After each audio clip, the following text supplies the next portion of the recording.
Audience, please attend carefully. There is a lot of speculation and a lot of spoilers for Star Trek Picard Season 1, Episode 9, Et in Arcadia Ego Part 1. So if you're here for all that, then I hope you enjoy and live long and prosper.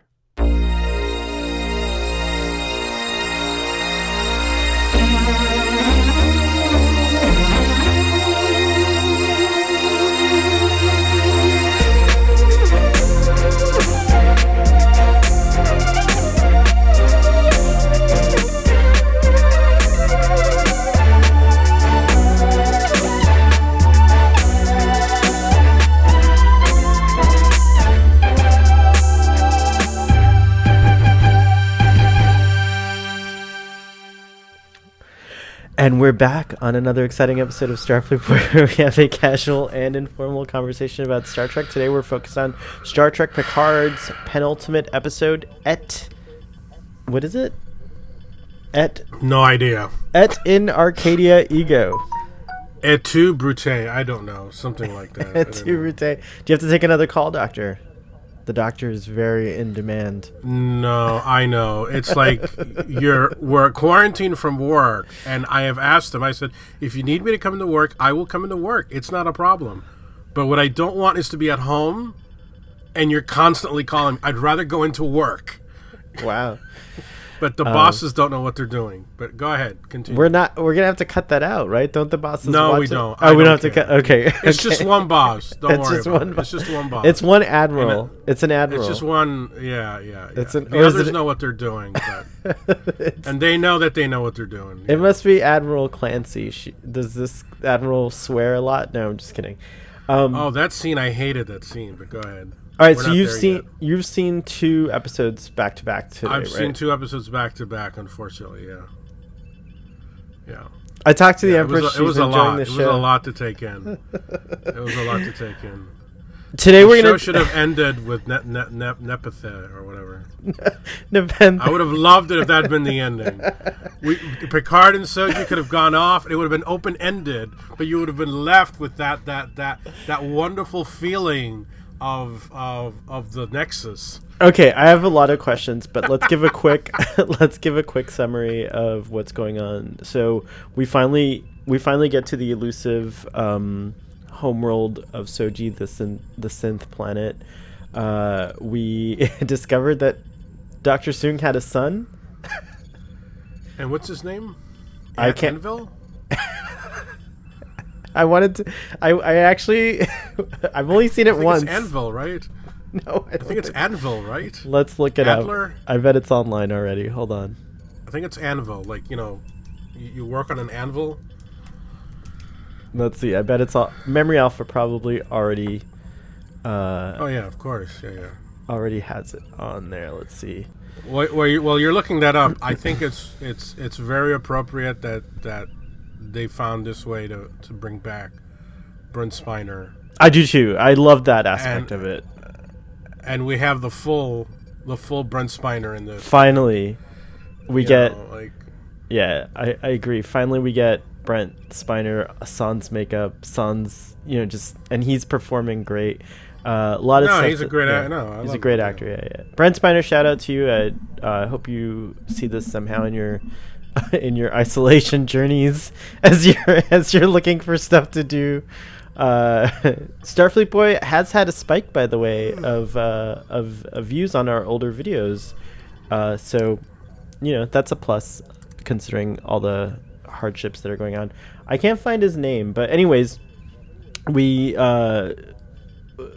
get to the synth planet. We find out that Dr. Soong's son has been continuing his father's work, and he's created basically a whole village full of data type androids using this neuronic cloning process that he developed with Bruce Maddox.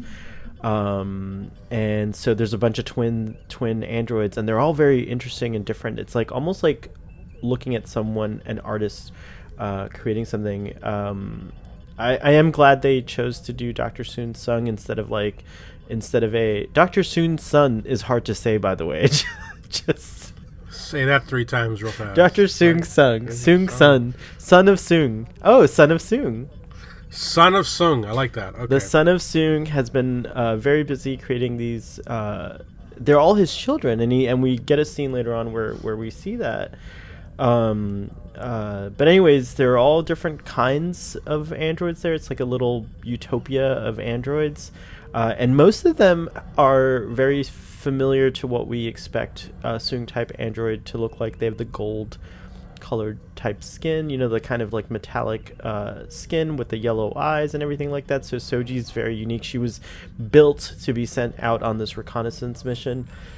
Okay, you're gonna be surprised here. I'm a little frustrated that we're at the penultimate episode and we don't know why Soji was sent out. We don't know. There's a lot we don't know. I'm assuming it's all going to get answered. I have a lot of faith of the heart, Oh, wow. Look at you quoting Enterprise. I have a lot of faith of the heart, but I am a little frustrated. But I trust the producers. We'll see how I feel when we talk about the final episode next week. But for now, I have to admit there are some frustrations, and we'll get into the larger discussion here. But anyways, we discover there's all these kinds of different androids, and then we find out that Rios in the last episode had seen one of the androids, which he called Jana, and we meet Sutra, who is her twin. And so we realize, okay, so that's the android that Rios encountered. And then we find out, I failed to mention that the La Sirena, when it arrives at the planet, it's immediately attacked by Narek in his Romulan Marauder. No, I guess you can't call it a Marauder. What is it, like a flyer? An ship. I don't know. What'd you call it, though? Like an attack fighter? It's a fighter. It's a fighter. It's a fighter. It's a fighter. And they're having a space battle, and then the Borg cube comes in, and that was impressive. It was very impressive, but I know there's going to be a space battle next week. They showed it in the preview, but I really would have liked. I liked how it ended up, but I would have really liked to see it come and face down the Romulans. Like that would have been an well, it could still happen. You think they can repair it that quickly? I mean, it looked pretty trashed. Well, but you're right. It could still happen. It could still happen. We don't. This show is really at this point just running on magical realism, so it could still happen. I'm glad you said that. We talked about how like people are calling it fantasy. I agree with the magical realism. Chabon is that's something I think that is prevalent in his work. At least like it's a subtler magic realism, but I do think there is some of this, especially in this episode on the android planet. But we'll get into that. But anyways, the Borg ship arrives. Awesome scene. The ship looked great. I like the redesign. It looked really good. And then we get these orchids. They call them orchids that can't come from the planet. Yeah. And one of them envelops La Sirena. One of them envelops. Starfleet Command. That was weird that it's a non-number though. Doesn't matter. Let me turn off Starfleet Command here. All right. There we go. All right, Starfleet Command has been shut down. And these something I predicted, which is these orchids. It's easy to predict. These orchids envelop all the ships and then force land them or crash land them onto the planet's surface. I think that's their defense method here. Anyways, during the descent, JeanLuc has a kind of attack of some sort, and this is very reminiscent of All Good Things, where he phases out. He goes somewhere. He even says, "Thank you for coming." We don't know what he's referring. It's like we see a moment where he travels away in his mind somewhere, and then when he comes to, he talks to Girardi, and she's examining him. She found an old tricorder because none of the new stuff was working. All the power had been drained somehow, and I wish it was like a TNG style tricorder. It wasn't. It was some other old style tricorder that we've never seen before, I don't think.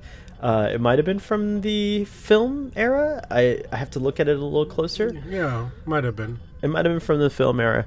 But anyways, she discovers there's an anomaly in his brain, and he admits it to her. And there's this scene. There's a scene where he addresses the crew, and he basically says, "Hey, okay, so this is happening. It hasn't affected me so far, and if you talk about it, it'll piss me off." That got me, for sure. It's there's a lot of emotions that are personal. I won't go into them too deeply, but yes, that got me. That scene really got me. Anyways, so they decide to go and venture off and look for and head out to the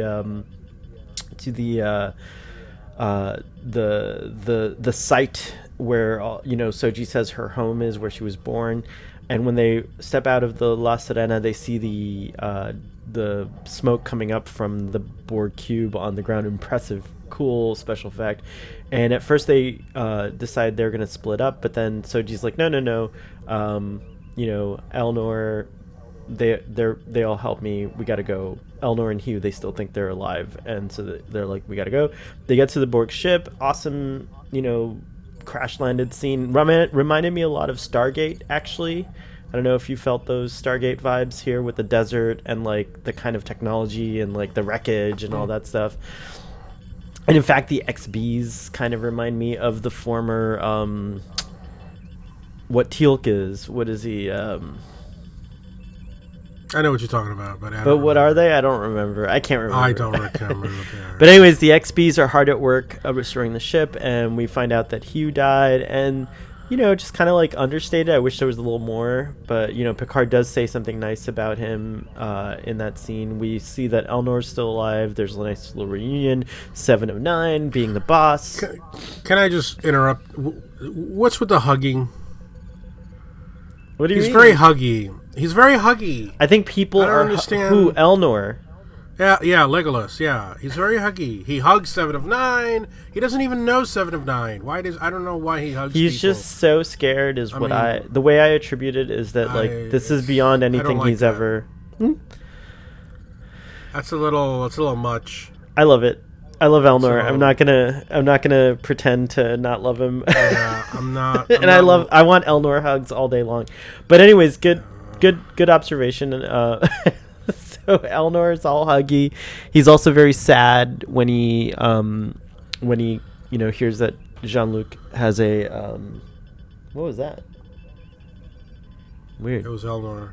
It was Eleanor like protesting. He's gonna come in your room and hug me. I love it. Yes, that's what I want.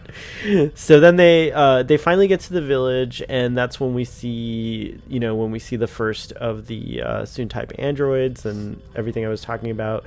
Then we get the reveal of Son of Soon, played by Brent Spiner. And we kind of get some exposition, and this is where I'm a little bit confused. Okay, is he the son of Soong and Juliana? Data's mom. Yeah. Why wouldn't she mention it? Why so secret? Why are they? What is the deal? I mean, I get Soong's secrecy, but well, why isn't she raising him? Why? He would have been a teenager. Not a teenager. He would have been an adult, I guess, by the time. That's a good question. I forget. Why did Juliana passed away? If I'm not mistaken. And Soong created the android. And there was always this thing, if I'm not mistaken, I have to go back and revisit the episode, but Juliana suggests that they made androids because they didn't have kids of their own. She says, Data, you are my child. Why? So, something's rotten in the state of Denmark. Is he really the son of Soong, or is he something else? You're saying he's lore?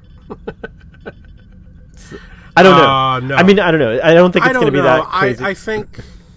I mean, I don't remember the situation with Juliana, but the fact that what we never encountered the real Juliana. We encountered the android. But And, okay, so that's another thing about this episode. Okay, so Soong perfected his brain scanning method, and he said, "My wife went into a coma. I scanned her brain. I made the android.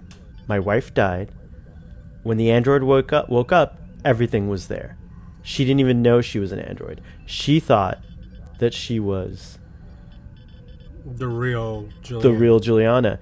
He built in fail-safes to prevent her from knowing. Like, if she ever found out that she was an android, she would go into a coma again, and then it would reset, her systems or whatever. But it was very clear that Soong perfected the thing. And in this episode, Son of Soong has no idea of that. It's like no one the planet that Soong, the lab that Soong was on, no one from the Daystrom Institute raided the lab and took all his equipment. Like, do you know what I'm saying? Like, where's the... Well, okay, yeah.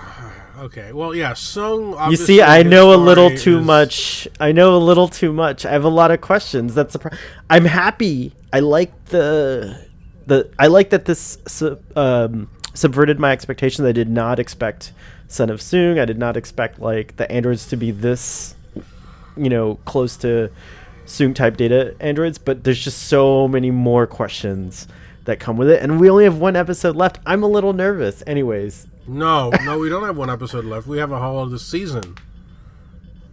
Oh, you think this is gonna for sure continue into... Oh yeah, absolutely. I mean, obviously we're going to come to some resolution in terms of the Romulans coming to the planet and they have to be destroyed or something. But I think I think what the arc of the show is going to be is sort of the journey now of the synthetics, and I think that's we've established these characters that all have a link in one way or another to these androids. We've got Girardi, we've got JeanLuc, of course, Rios. We've got Picard, which I'm at this point, I'm open to the idea of Picard dying at the end of the season. Of this season. Of this season. No. And because I'm coming from a place where, one of my favorite shows was Blake 7, which went on for 2 seasons without Blake. And it was people taking the torch and saying, well, this is for Blake. I can't handle I can see people can't handle it. No. Taking up what if it's Soji, who I love her, Soji has to turn. Soji has to turn. And what if she takes up Picard? Well, she becomes Picard. We have a lot of surrogates for Picard in this. I think JeanLuc this will be a Logan type scenario, but I don't think it's going to be this season. Patrick Stewart invited Whoopi Goldberg to be in season 2. I do think the Admiral will survive this season, but I do think that you're right that I think this is Act 1. They said somewhere Patrick said maybe 3 seasons, so it could be Act 1, Act 2, Act 3. So season 3 could be le finale. I don't think that's a French expression, but fin. Anyways, I don't know. That's scary to me, though. I wouldn't put it past the show. I mean, the show kind of would do anything so far. The androids have a little conclave, and a little meeting and everyone kind of downloads each other, and Sutra, who seems to be the most, I don't know, she's the leader android, I guess, apparently can mind meld, and mind melds with... I had a lot of trouble with that. I don't know if androids can't mind meld. I don't know if anyone can mind meld except Vulcans and maybe Romulans. Right, exactly. Androids can't mind meld. Okay, so the Doctor mind melds, and he does it in a similar way. So the idea of probing thoughts, I do like that. The Doctor Who. The Doctor. He touches your face. But that's a different. That's a different thing. It's a different thing. I'm talking about within Star Trek. No, I know. No, Vulcans and Romulans can mind meld, but I don't think androids can mind meld. I think it's not. You don't like that androids can mind meld, but it happened. I don't think they can. It happened, but I don't think they can. I don't think it's true. Well, how does she get all the information? That's a mistake. That's a mistake. They can't mind meld. For the purpose of the discussion, I don't trust Kama Sutra anyways. I mean, she's kind of loopy, if you ask me. She's really loopy. I think her full name is Jana Sutra because Jana was her. Oh, I'm twin, sorry. So. That what she was wearing. That'd be an interesting dynamic. I have to. There's a lot of actors playing multiple roles, and Issa Briones, kudos to her because she does seem distinct from Soji, and Daj seems distinct from Soji. So absolutely. Great job on Issa Briones, and I like Issa Briones a lot. I really enjoy her performance and just everything about her. She's pretty cool. So we find out that the message from the previous episode that happened at the admonition on the planet of sorrows or tears or whatever, this planet of tears and fears, is actually not meant for biologicals. It's meant for synthetics, and it's not an admonition. It's basically a call that says, if you ever need help, we're here. We're just waiting outside the boundaries of wherever they are. They're waiting to see what happens, and they'll come to the rescue and destroy all biologicals if they have to save synthetic life.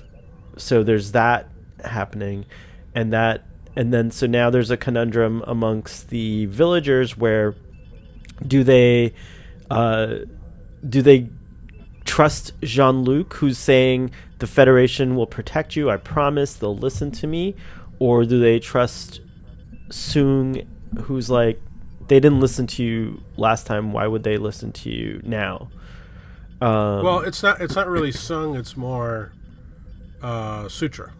But Soong backs Sutra's her up. leader. But Soong backs her up, but Sutra is the one who interprets. I want to emphasize the word interprets this message. I still feel that the message, we don't have we don't know the true message yet. I think this is one of those situations where it's open to interpretation, and it's almost like a litmus test. The Romulans tried to see it, and they saw death and destruction raining upon them. The Sutra saw it, and now she sees it as salvation, but death and destruction for our enemies. So I think the message is still not fully understood. I almost want to say that the message can only be understood by a true synthesis of both android and human somehow. If we could somehow is that bring what back Soji... Decker. If I was going to say, if we could somehow bring back Decker and Ilea from Star Trek 1. Ilea. Whoa, you just sent me on... Don't get excited. Well, but you just sent me on an interesting Yeah. tip, which is... Yeah. You don't think it's going to be linked to the V'ger people? Well, I mean, what are we looking at? We're looking at some... And again, I go to the magical realism because... The image that you see, it's almost like this race just waiting, just always hovering above the clouds, a godlike thing, just waiting to be called. And the Bible has images like that. Just say the word, and the vengeance of God will rain upon and save the chosen people, and save the chosen people. Moses can part the seas. So there's almost an Old Testament like quality to this prophecy. I mean, prophecy. Look at the word we're using, prophecy. we're dealing in territory that we're not used to in Star Trek outside of Deep Space Nine. With what we're seeing, we're dealing in kind of almost religious type imagery here, and I think it's we have to tread softly, and we have to see where it takes us. But I don't think we're going to resolve this right away. We never find out where V'ger came from. We just know from Spock's journey into V'ger's archive, his digital archive, or V'ger's digital archive, that V'ger, the Voyager spacecraft, was found by a planet full of machine life. Yes. Right. That planet has never been addressed again. It's never been discovered. No one knows where it is. And as we can see from this episode, and there's precedents throughout Star Trek, like there's still a vast area of darkness as far as exploration is concerned. We do know like the Alpha Quadrant's pretty well explored. The Beta Quadrant is explored to an extent. The Gamma Quadrant we only know little bits of, and then the Delta Quadrant we also only know whatever Voyager encountered on its path home, right? So there is a big galaxy out there. The potential for this hovering above, species is it can come down from magic realism and be an actual more realistic thing if they're somewhere out there, like somewhere in the deep Beta Quadrant, the deep Delta Quadrant, or even in the Gamma Quadrant. So yet to be determined. But I have always wondered, we never got back to that. In Vendetta, one of my favorite books, and I think one of yours too, there's also this idea of like another, like an advanced species that doesn't make contact but is aware of what's going on in the, this whole idea of like even the Federation, as advanced as it is like not as advanced as these beings that are just kind of like waiting outside the galaxy or whatever, like outside the the confines of explorability. So there's some interesting things that I feel like I wonder if that's where the story's going. I think that they base a lot of this on Kristen Bayer's work, and I haven't read enough of that, but she apparently, is that right? Kristen Bayer, is that who? I think a lot of this is based on her Borg books or something like that. Anyways, interesting stuff. So before all that, they send Narek shows up and they put him under house arrest. We also get Rios and Rafi going back to the La Serena to repair her, and she's given this like ocarina of time, and she's like, use your imagination, it'll fix your ship, which is interesting. So their technology, going back to the magical thing that you were pointing out, very good, Doctor. It's true. There's a lot of that in there. But I think it kisses the border of paquete.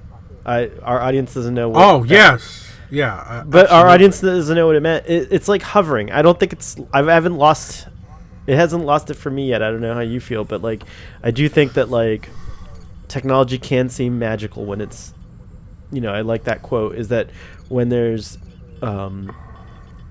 exceptional technology and you can't figure out how it works, it appears like magic. Arthur C. Clarke, I believe. Arthur C. Clarke said that.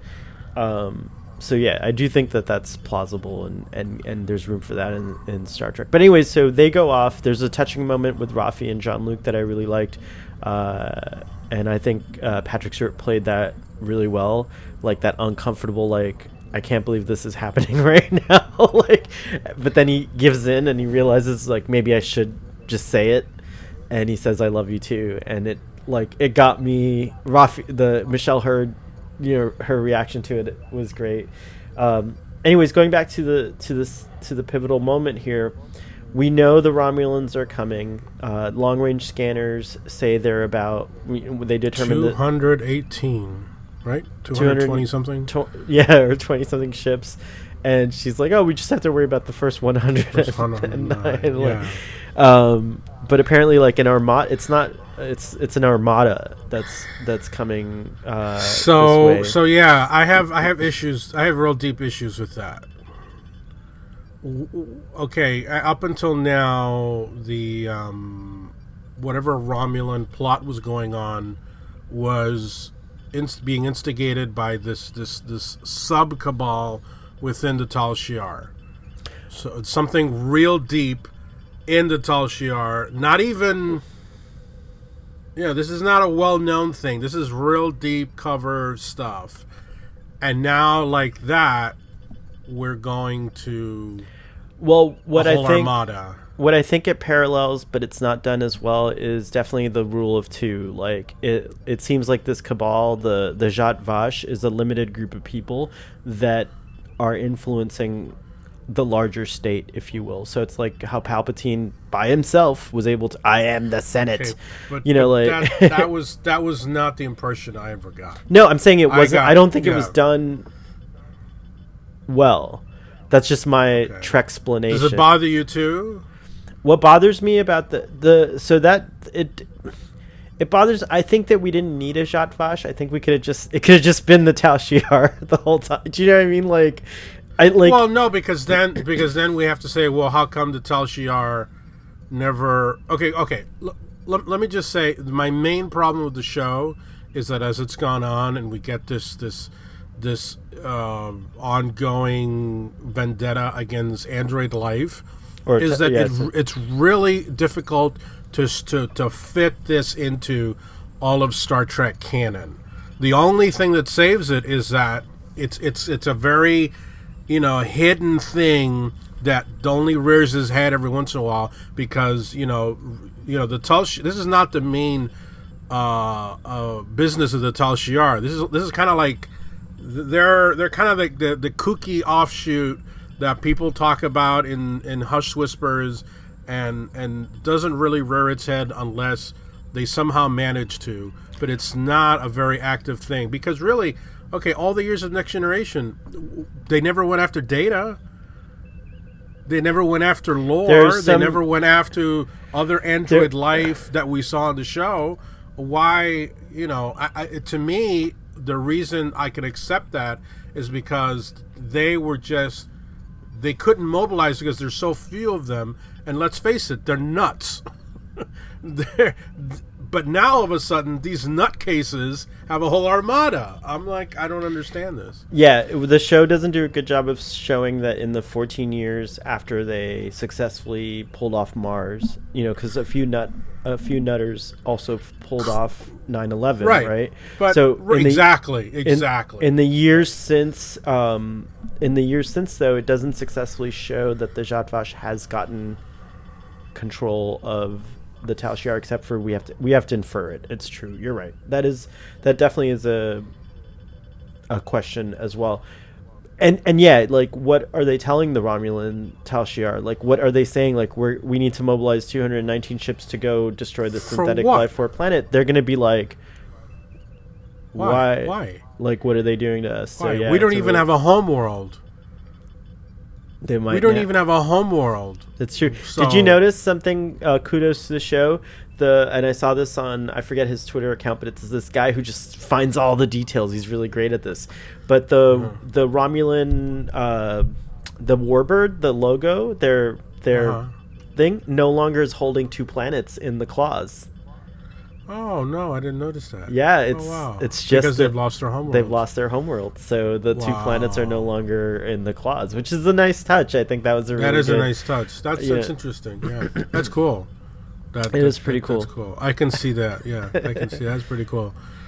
But again, there's so much interesting. There are so many interesting questions about post Supernova Romulan society that we're not getting a lot of answers to, and this is the part that I think that we could have spent maybe, I don't know, what could we have dropped?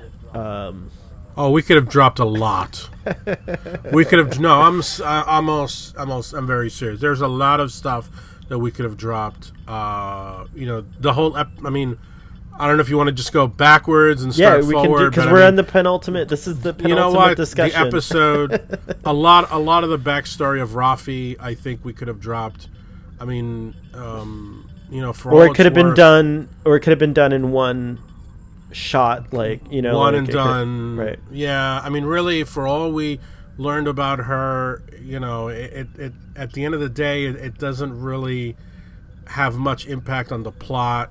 Her suffering is great because it allows people to relate, but you're right, there's no tie-in. She seems sober now, she seems with it, she's back, she's it's an interesting thing to see someone recover from addiction and despair, but at the same time, you're right, this is not the show I want to watch this. If I want to watch The Wire, then I'll watch The Wire. But it would have been a great short treks. I'm watching it would have been a great Trek, place for. I will agree that it would have been a great place for short treks to pick up, on and so on. But maybe we'll get some of this stuff that we really want in a short treks. But go on. So the thing with the captain, what's his name, Rios. The whole connection that he suddenly had in the last episode, where he was on the whole thing with his captain, and the captain killed the two androids, and I'm thinking to myself, why did the captain do that? Is the captain the captain's not Romulan, so why is the captain doing this? Starfleet, the one who kills himself. Basically told him she'll remote detonate his ship if he doesn't do it, and so he chose the ship over the androids. I don't know if you caught that. Oh, I didn't catch that at all. No. But again, but to your point, where's the pay? What's the payoff? What's the payoff? Oh, he recognizes her when they're on the planet. But what's the payoff? That doesn't. Right. There's no payoff. It's just that. It's just one more thread that we didn't really need. He could have just been a captain that they hired, and really his character didn't need all that. So I would have liked to have learned more about the Romulans and the Jadvaj, the world of what's going on than all that. So yeah, and then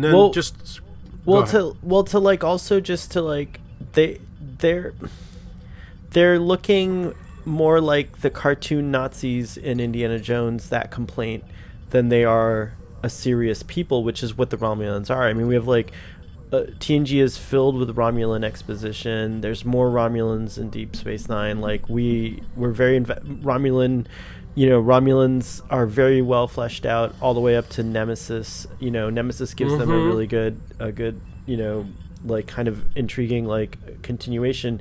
And here we do get, it's we don't really see much of Romulus post. We don't see a lot of what's going on post Romulan supernova. We do get a little bit on that colony where Eleanor is from, and yeah, I just think there should have been a lot more. It would have been neat if one of the characters, what would have been cool is, what if Rafi went on a Romulan side quest and then came back here there could have been a lot of ways and we could have still explored Rafi's tragedy, but gotten a lot more backdrop come forward through that. Yeah. I think we spent a lot of time on the Borg reclamation zone, and really I didn't take seriously a lot of the critiques about the pacing of the show and things like that up until now. I have to admit, I'm nervous. I'm but you know what, season 2, I forgot about season. I'm all like, oh my god, it's gonna end. But there's season 2. There's season 2, so there's a chance. Anyways, but going back to the situation, so it boils down to, so there's some weird setups going on. She releases. So Jana betrays her own kind. I mean, Sutra, Kama Sutra. Betrays her own kind, releases Narek, and sends him on some kind of mission. What was that about? Don't know. Well, I guess I do, because she was there or her sister was there. Her sister was killed by the captain that Rios was a crewman for. So she has a vendetta against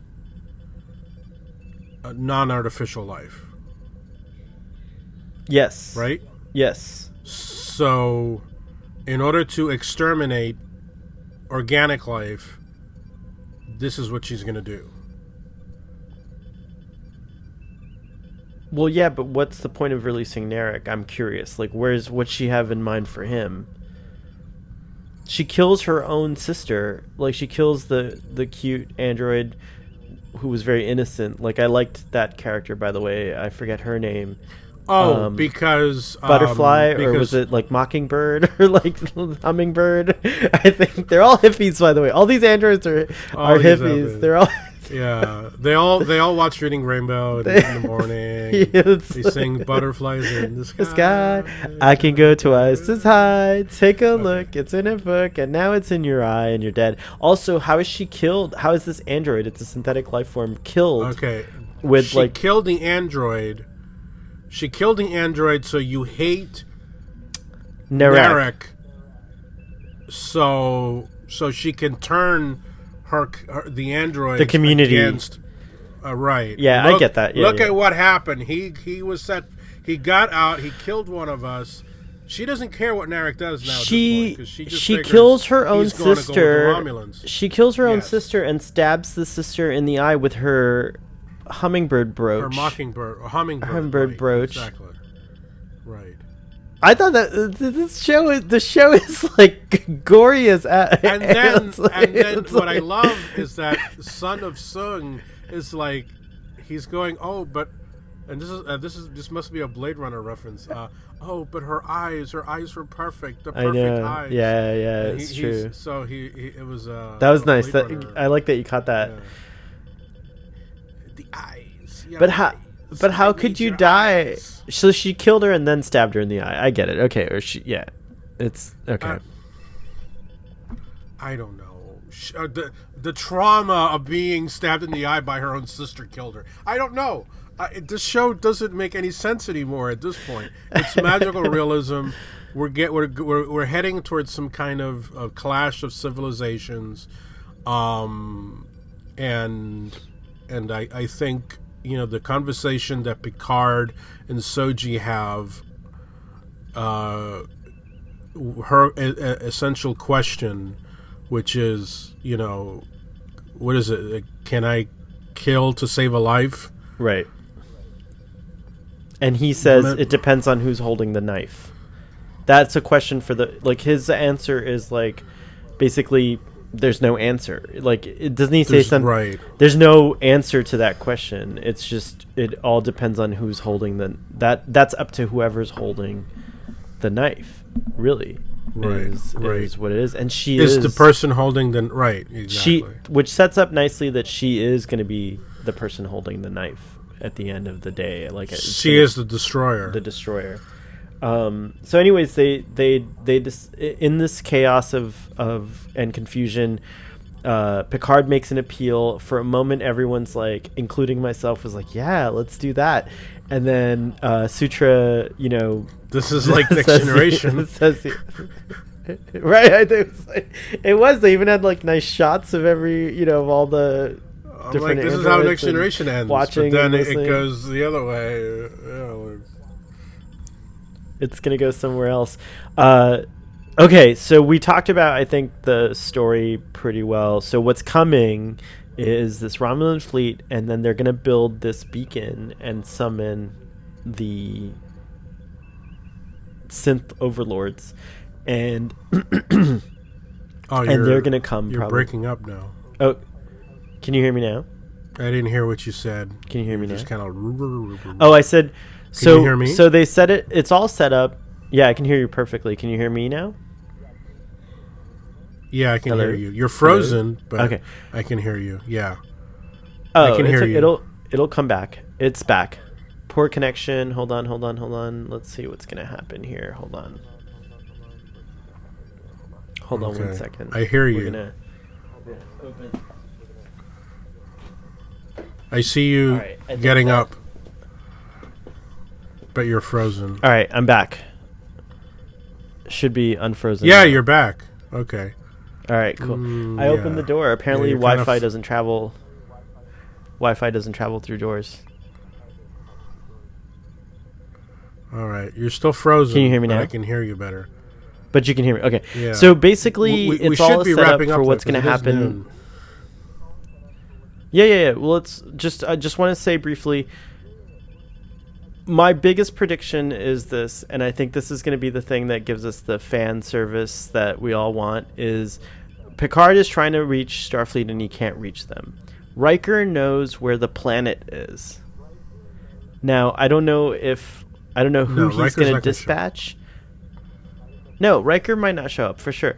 But Riker knows where the planet is. He can at least guide the squadron or let them know. Like, you know what I mean? Like, if Clancy does her job, the Admiral, the effing Admiral, if Clancy does her job, she's going to, like, be like, well, it looks like he went to Nepenthe. She's going to contact Riker and be like, what the hell happened? He's going to this planet, and the squadron will be redirected and come and save the day.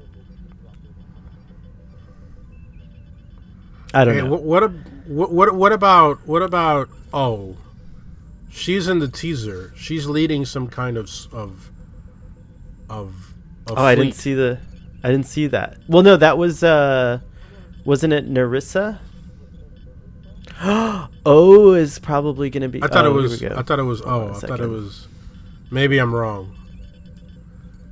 It seemed like Commodore O was, or however her name. Yeah, Commodore O. Is on board the bridge of some ship. I mean, she has to somehow come into it too, because she's obviously part of this grand cabal to orchestrate all this.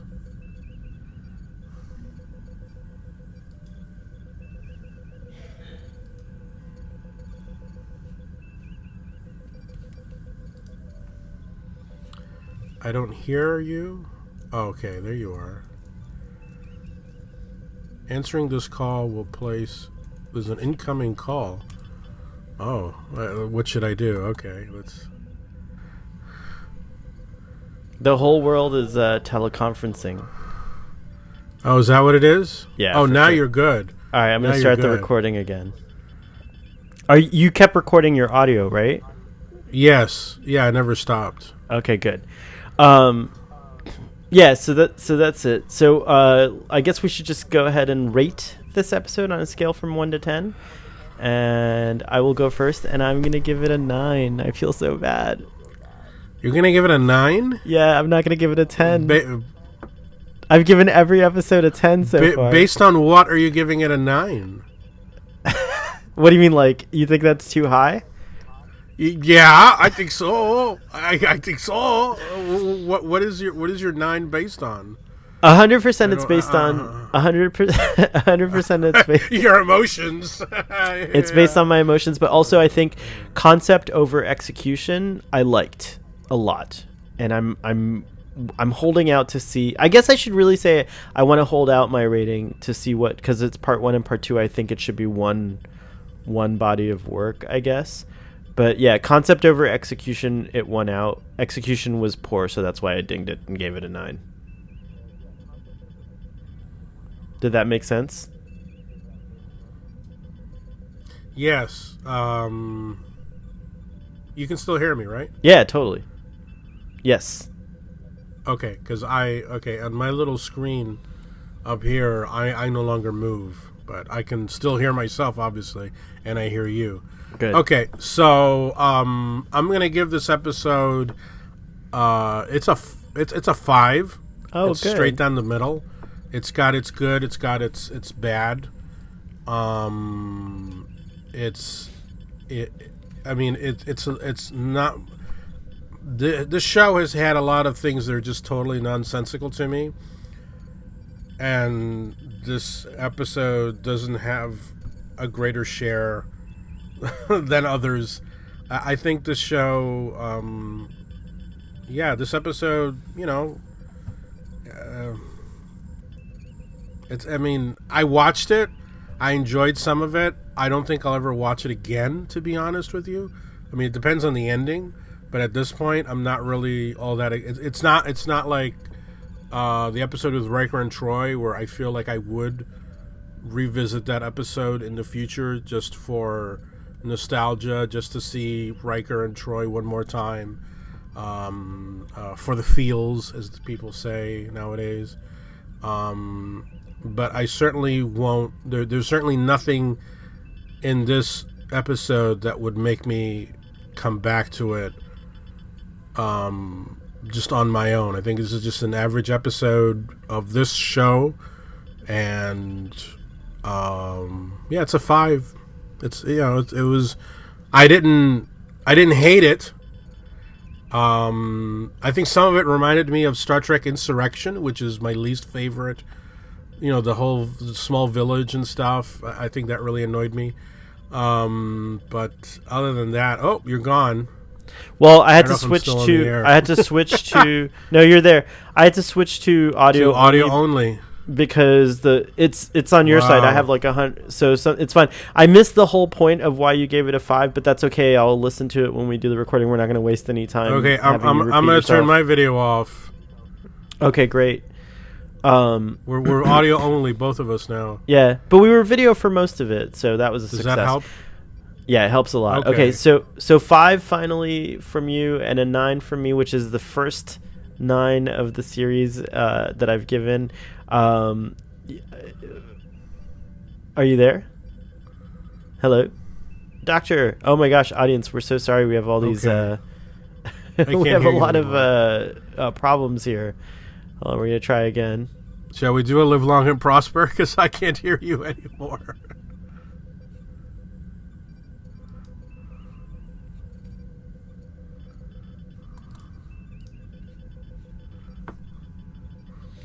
Do we do the live long and prosper?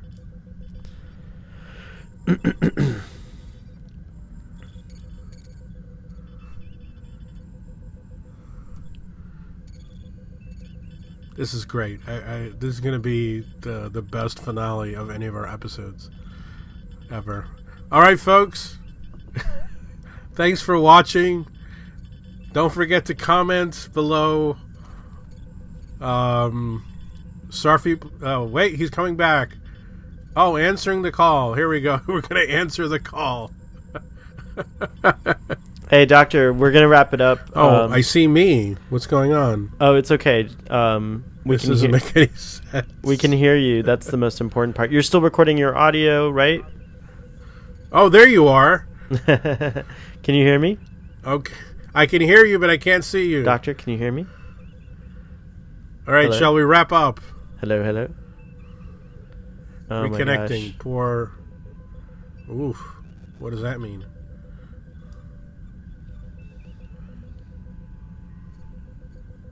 Okay, I'm gonna wrap up. I'm gonna wrap up the show. I guess I'm gonna try to do what you do. So comment below. Thanks everybody for watching. I'm so sorry for the technical difficulties. Doctor, can you hear me? Damn Romulans. Doctor, can you hear me? Okay. All right, everybody. All right, we're calling the doctor on the phone now. You have to do it the old-fashioned way. Hello. All right, so I'm gonna talk to you on the phone. Give me 1 second. Let me switch to my headphones here. But I waved to everybody already. We're done. All right, are you still recording your audio though? Yes, I still am. This is the funniest ending of all time. All right. Well, I just want to say thank you for joining me. The Jad Vash does not want us to talk about Star Trek Picard.